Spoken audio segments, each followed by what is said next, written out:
Zimbabwe's problems, no. But I think that going back to the observation, which links to your observation about sanctions, and it also links to the question, I think it was your question, why are people not saying this is unacceptable?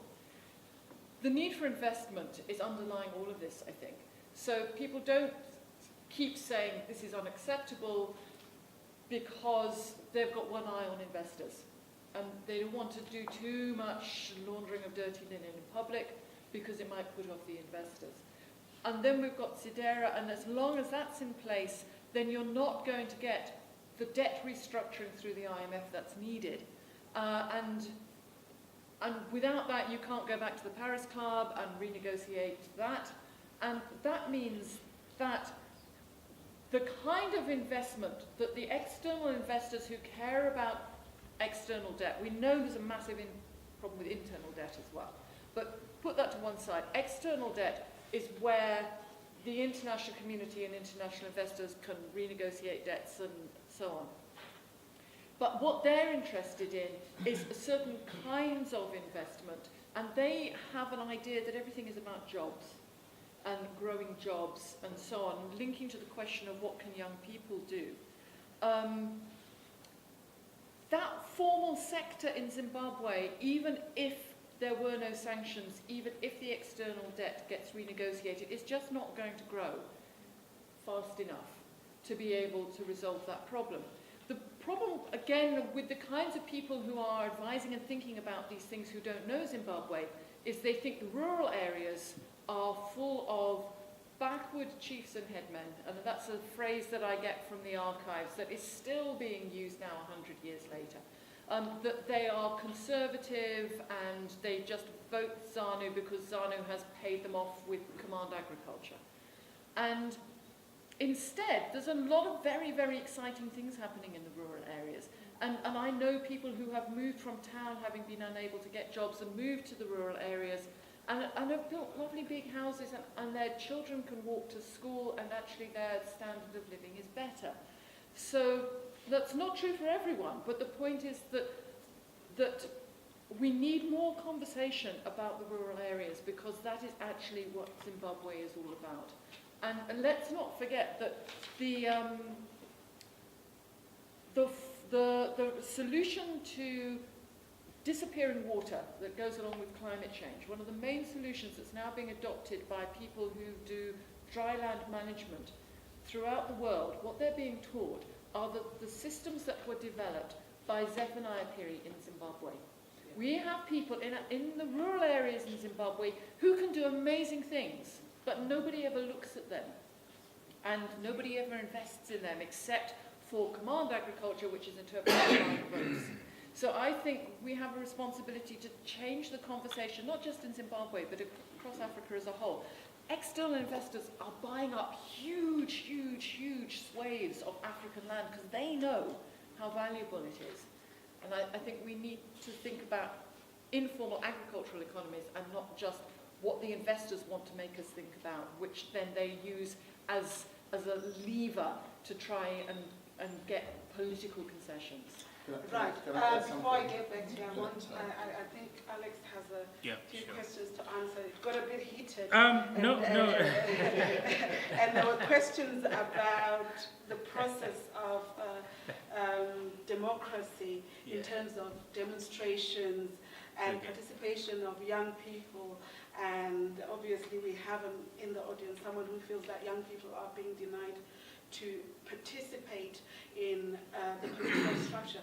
But furthermore, I'm quite concerned that nobody mentioned that women, we don't see women in the front line of politics, yet they are there participating, and they're even a bigger block in terms of voting, but yet we still can't get women to be in the front lines of politics.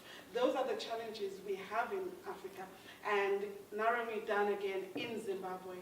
And what would you say in terms of women and participation, young people and participation in democracy, equality of participation? Do we have a tribal issue? Is it a religious issue? What is going on in Zimbabwe? Just to Okay, all right. It's quite a few things. But first, I think a qualification to say that I thought that the discussion was about the movement from 2017 to now. But the sort of vibe that I got. Talk of the movement to. Can I finish? Okay. The vibe that I get, which is quite unfortunate, is that it seems to be an opposition bashing exercise, where people have come with their view that they are supposed to indicate what the opposition did wrong, this and that. And we didn't come here to defend the opposition. We came here to discuss what is transpired from 2017. And so I think that's a bit unfortunate. Coming to the point about the characterization, I think we'll spend all night, only to say, Leslie, look, it's comparing apples and oranges. Gordon Brown did not use the army to get rid of Tony Blair, so that doesn't even begin to apply. But we can have another discussion on whether or not it was a coup at another point. The issue of sanctions, Larry. Look, I'm on record. I'm probably one of the very first persons, way back in 2004, 2005, you can go to the archives. And I stated my position very clearly about what I thought as to what was happening then, even though my political sympathies were well known. It's because I'm able to take a position where I disagree with people that I agree with on many other things. I'm very free to do that, and I've always had my position, and I'm sure people remember the discussions that went on in December last year and my views on what happened at that particular time. So my position is clear on those issues. However, the position that I mentioned, like I said, you have to understand what happened in November. Why is it that the sanctions narrative or the sanctions issue has not changed? What I did notice is that President Mnangagwa and his government between November 2017 and at least until the election, except the vice president, they never wanted to talk about sanctions. They never wanted to use sanctions as a reason to say that things are wrong. But after the election, I think the issue of sanctions has begun to come up more and more. What you have to do, and I didn't seek to answer the question, is why the government adopted that approach after the coup and why they've adopted a different approach afterwards. Because now, of course, the issue has begun to be used again as a reason for the challenges. But you've got to ask the question, why has the US, why has the EU, why have they maintained their position despite this event or these events that took place over the last 12 months? I don't have answers to that at the moment. I'm also looking at it and saying, what are the issues? I think the mistake that you will make is if you make it a question of why is John doing this? Now, you can deal with that, but one thing, I was in America for quite a few months. Nobody has an opportunity to change what is happening. The processes of changing the sanctions regime in America, they admit it, are quite complicated. It's a law that has been passed by Congress, and there's a different set of sanctions. People confuse the DERA and the administrative sanctions. You've got to understand the sanctions regime in order to deal with it. So I think that focusing on who is calling for sanctions or who is not, that may be an interesting political debate. But if you want to resolve the sanctions issue, you've got to go to the source, and you've got to go and engage those governments that have imposed sanctions. And on issues of women and girls, I have to say one of the nice things about the budget, which I saw, was that he removed import duty on sanitary ware and VAT. I thought that was great. But of course I was amused by his statement that he wants Zimbabwe to develop medical tourism. Look, we need to have ambitions, but we need to be grounded in our ambitions. We've got medical tourists because they go outside the country. Exactly. So how do we become a country for medical tourism? So, Larry talked about acceptable outcomes. My only answer to that, I think that you also need to consider acceptable processes. I think acceptable outcomes go with acceptable processes, and it's important to take that into consideration in considering that issue. But overall, in terms of women, look, I am disappointed by some of the developments that have taken place in all the political parties, both political parties, in fact. I think that more could be done in order to open up space and to ensure the safety of women in politics. I have written quite a few times about the perils that women suffer in politics. And last year I remember writing, and you guys were so angry with me because I had used Grace Mugabe as an example of someone who was being targeted for who she was, rather than the argument that she might have been making. And I did that very deliberately because for me, what was important was the idea, not the person. But a lot of people missed it and they went for the person. Alex, we're not going to read your article today because you're writing about Grace Mugabe. We cannot progress if we do that. And the same thing I say to my colleagues or anybody else. It doesn't matter if you like Mopam Chinguri or Toko Kupe or whoever. You know, these are the issues they are raising. Priscilla or whoever. Deal with the issues as people. Because the next question, Fadzai Maire comes up and she's a political actor. What is the next question everybody is going to ask? Who is your boyfriend?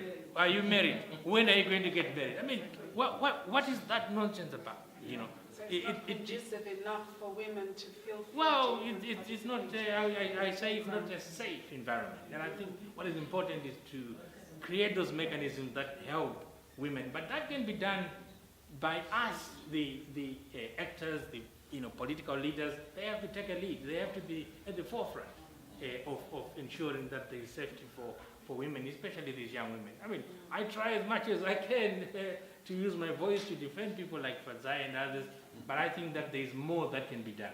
You know, if I defend Fadzai, the next question is, Alex, there's something that you are looking for from her. I think there is more that can be done. Looking at Liberia, who managed to elect a woman president, and I will get to you. So, in terms of Liberia, a woman did come into presidency, and she managed to change a whole cabinet, leaving only 2 people in the cabinet, which is a great thing for women when they come in and they're able to make change in politics. Over to you, Lloyd.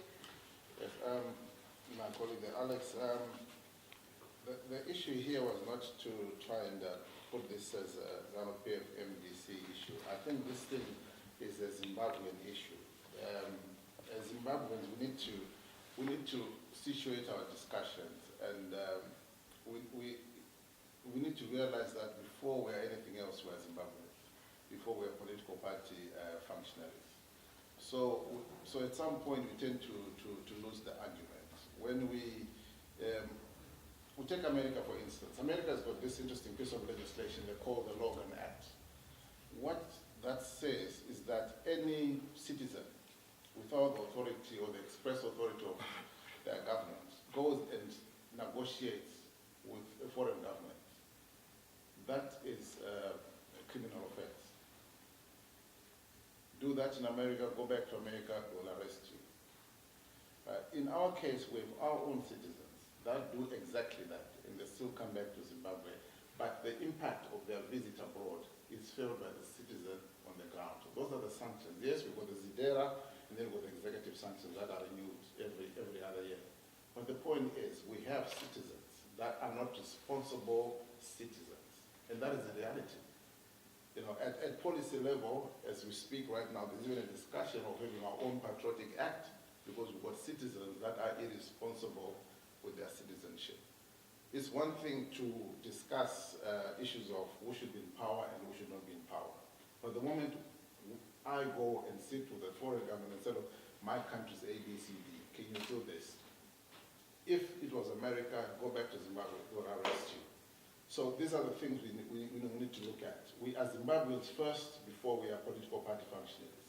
So this issue that the sanctions were not mentioned before elections, and then after that they were mentioned. We know what happened. The Americans came, the senators came, they were speaking to the president. And they were saying, look, you do A, B, C, D, and then we'll remove the sanctions. What happened? We were the 10 points the opposition brought up, those are the same 10 points the senators asked the government to meet. So any self-respecting government will realize what is going on. So let's not beat about the bush. We know exactly what is going on and what is Would happening. you like to respond to that? You know, so can I finish? My response Can I finish? is that, look, Lloyd comes here, and I have not heard anything that you have said that does not relate to the opposition, that does not try to paint the opposition in one way or the other. You talked about the protest. We even steered clear of that because that's not why we are here. No. This did that, and all that. I mean, look, we are not having a progressive conversation if it's about MGCs and PF because that's not why I'm here. Can I interject? Let's not take it to a personal level. We've got two political parties. So that we are have to major acknowledge, players. we do have to acknowledge the political parties, I understand that. But in terms of adhering to a democracy and as a people working together to find solutions for Zimbabwe, we should be able to look at our flaws and we should be able to try and find answers together. Like you said fundamentally in the beginning that the coup, not a coup, that's what I like to call it, brought some fundamental shake-ups. Things are not as they were yesterday. Things have changed. And this is why we have to integrate to a conversation where we can all... If I may say something, if you look at the outcome of our elections, Zimbabwe is split right through the middle. Right. It's not a secret. Right through the middle. The MDCs and OPF, we all know that. And what's happening today is simply one political party sabotaging the efforts of another. So how do we progress as a country? But is it not because there is a result that was contested? But with that, again, there is but the highest court in the land for now. Let her. Yeah, I was just going to say, even with that contestation, one of the other things that they were saying is there is no room for, what was the word? It can't be, I think there was no traceability, or there was something that came up in the UN report, that there isn't any traceability, there isn't any transparency, there wasn't any, I think there were three key words that with that result, obviously, we can't take it as a solid result that can be accepted. That's why there's that element of contestation from every angle. In terms of, I don't think the issue here was contestation. Larry asked a question, and the question was economic sanctions. Are they an impediment to the progress of Zimbabwe as a But nation? even with that, we have issues with human rights violations in Zimbabwe. That's something that, again, people are not looking at, they are not talking about. Because with that, we have people being...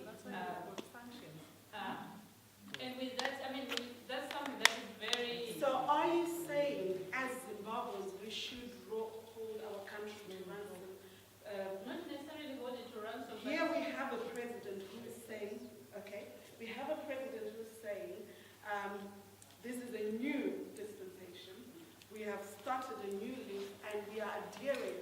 Because if we're going to talk of democracy and the opposition is saying they hold democratic values, is it then not flawed to say you don't accept that democracy is a process? I'm not talking from an opposition perspective, but I'm just talking from a citizen's perspective. Yeah, Whereby even I'm from a feeling, citizen's that's what I'm perspective, explaining. is it not a process that we are now... It is a process, going but what we through? feel is that there are so many violations, even with that. People's rights are not respected. Talk of people being beaten in the streets, that's demeaning in a sense. You can't expect... Who is beating the people? the police. The use of That's the ethical question. Yes. But that's not why we're here today. We're going to digress. I think we've had a great... I'll let you guys in the front row.